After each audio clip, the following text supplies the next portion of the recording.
लालची बहू।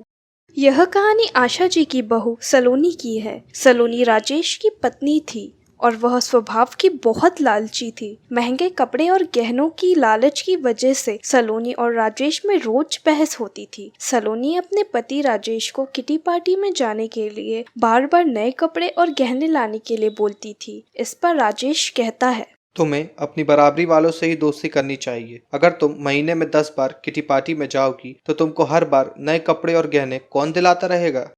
लेकिन वह अपने पति से ही झगड़ा करना शुरू कर देती है और बोलती है कि अगर मैं नए कपड़े गहने पहनकर नहीं जाऊंगी तो मेरी सहेलियां मेरा मजाक उड़ाएंगी।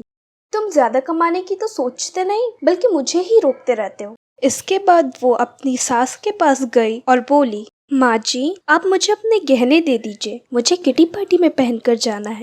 हमारे समय में तो बहुएं अपनी सास को गहना रखने देती थी, लेकिन तुम तो मुझसे ही गहने मांग रही हो। उसकी इन हरकतों से सारा परिवार दुखी था। तभी सलोनी की सहेली शिल्पा भी आ गई। उसने सलोनी की सास से सलोनी के बारे में पूछा। उन्होंने बताया कि सलोनी पार्टी में गई है। शिल्पा ने सलोनी की सास से पूछा, आप इतनी दुखी क्यों दिख रही हैं? तब उन्होंने सारी बात बताई कि सलोनी किस तरह बार बार नए गहने और कपड़े की डिमांड करती है और सारे पैसे इन पर ही खर्च कर देती है। वह शिल्पा से पूछती है कि ज्यादा जरूरी क्या है, ये रोटी या दिखावा? शिल्पा ने कहा कि जरूरी तो रोटी ही है, लेकिन सलोनी को तो यह बात समझानी होगी। वह कैसे? देखते जाइए। शिल्पा ने अपने जितने भी गहने और कपड़े थे सब लाकर सलोनी के घर रख दिए और उनका सारा राशन और फर्नीचर लेकर अपने घर चली गई। जब सलोनी घर आई तो अपने नए गहने और कपड़े देखकर बहुत खुश हुई। माँ जी ये गहने और कपड़े किसके हैं माँ जी? तो उसकी सास बोली, यह सब तेरे हैं, तुझको अब जितना बदल कर पहनना है पहन ले।